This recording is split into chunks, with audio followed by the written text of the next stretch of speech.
because of Winn Dixie. Chapter 5. Winn Dixie couldn't stand to be left alone. We found that out real quick. If me and the preacher went off and left him by himself in the trailer, he pulled all the cushions off the couch and all the toilet paper off the roll. So we started tying him up outside with a rope when we left. That didn't work either. Winn Dixie howled until Samuel, Mrs. Detweller's dog, started howling too. It was exactly the kind of noise that people in an all-adult trailer park do not like to hear. He just doesn't want to be left alone, I told the preacher. That's all. Let's take him with us. I could understand the way Winn Dixie felt. Getting left behind probably made his heart feel empty. After a while, the preacher gave in, and everywhere we went, we took Winn Dixie, even to church. The Open Arms Baptist Church of Naomi isn't a regular-looking church. The building used to be a Picket Quick store, and when you walk in the front door, the first thing you see is the Picket Quick motto. It's written on the floor in little tiny red tiles that make great big letters that say, "Pick, pick, pick, quick, quick, quick." The preacher tried painting over those tiles, but the letters won't stay covered up, and so the preacher has just given up and let them be. The other thing about the Open Arms that is different from other churches is there aren't any pews. People bring in their own fold-up chairs and lawn chairs, and so sometimes it looks more like the congregation is watching a parade or sitting at a barbecue instead of being at church. It's kind of a strange church, and I thought Winn Dixie would fit right in. But the first time we brought Winn Dixie to the Open Arms, the preacher tied him up outside the front door. "Why did we bring him all the way here just to tie him up?" I asked the preacher. "Because dogs don't belong in church, Opal," the preacher said. "That's why." He tied Winn Dixie up to a tree and said how there was lots of shade for him and that it ought to work out real good. Well, it didn't. The service started, and there was some singing and some sharing and some praying. And then the preacher started preaching.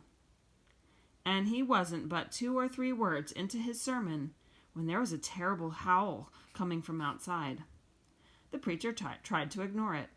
"Today," he said. "Ow!" said Winn Dixie. "Oh, please," said the preacher. "Ow!" Winn Dixie said back. "Friends," said the preacher. "Arrrrrp!" wailed Winn Dixie. Everyone turned in their lawn chairs and fold-up chairs and looked at one another. "Opal," said the preacher. "Ow!" said Winn Dixie. "Yes, sir," I said. "Go get that dog," he yelled.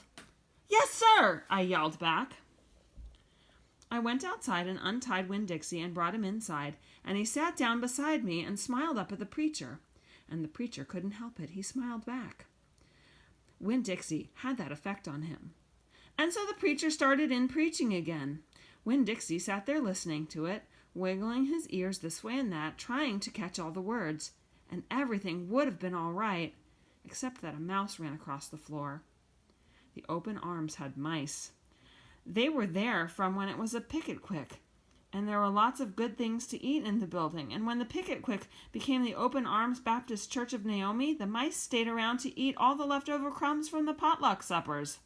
The preacher kept on saying he was going to have to do something about them, but he never did. Because the truth is, he couldn't stand the thought of hurting anything, even a mouse. Well, Winn Dixie saw that mouse, and he was up and after him. One minute everything was quiet and serious, and the preacher was going on and on and on, and the next minute Winn Dixie looked like a furry bullet, shooting across the building, chasing that mouse. He was barking, and his feet were skidding all over the polished Picket Quick floor, and people were clapping and hollering and pointing. They really went wild when Winn Dixie actually caught the mouse. "I have never in my life seen a dog catch a mouse," said Mrs. Nordley. She was sitting next to me. "He's a special dog," I told her. "I imagine so," she said back. Winn Dixie stood up there in front of the whole church, wagging his tail and holding the mouse real careful in his mouth, holding on to him tight but not squishing him. "I believe that mutt has got some retriever in him," said somebody behind me. "That's a hunting dog." Winn Dixie took the mouse over to the preacher and dropped it at his feet. And when the mouse tried to get away, Winn Dixie put his paw right on the mouse's tail. Then he smiled up at the preacher and showed him all his teeth. The preacher looked down at the mouse. He looked at Winn Dixie. He looked at me. He rubbed his nose. It got real quiet in the picket-quick. "Let us pray," the preacher finally said, "for this mouse." And everybody started laughing and clapping. The preacher picked up the mouse by the tail and walked and threw it out the front door of the picket-quick, and everybody applauded again. Then he came back and we all prayed together. I prayed for my mama. I told God how much she would have enjoyed hearing the story of Winn Dixie catching that mouse. It would have made her laugh. I asked God if maybe I could be the one to tell her that story someday. And then I talked to God about how I was lonely in Naomi because I didn't know that many kids, only the ones from church, and there weren't that many kids at the Open Arms, just Dunlap and Stephen Dewberry, two brothers who weren't twins but looked like they were, and Amanda Wilkinson, whose face was always pinched up like she was smelling something real bad, and Sweetie Pie Thomas, who was only 5 years old and still mostly a baby. And none of them wanted to be my friend anyway, because they probably thought I'd tell on them to the preacher for every little thing they did wrong, and then they would get in trouble with God and their parents. So I told God that I was lonely, even having Winn Dixie. And finally, I prayed for the mouse, like the preacher suggested. I prayed that he didn't get hurt when he went flying out the door of the Open Arms Baptist Church of Naomi. I prayed that he landed on a nice, soft patch of grass.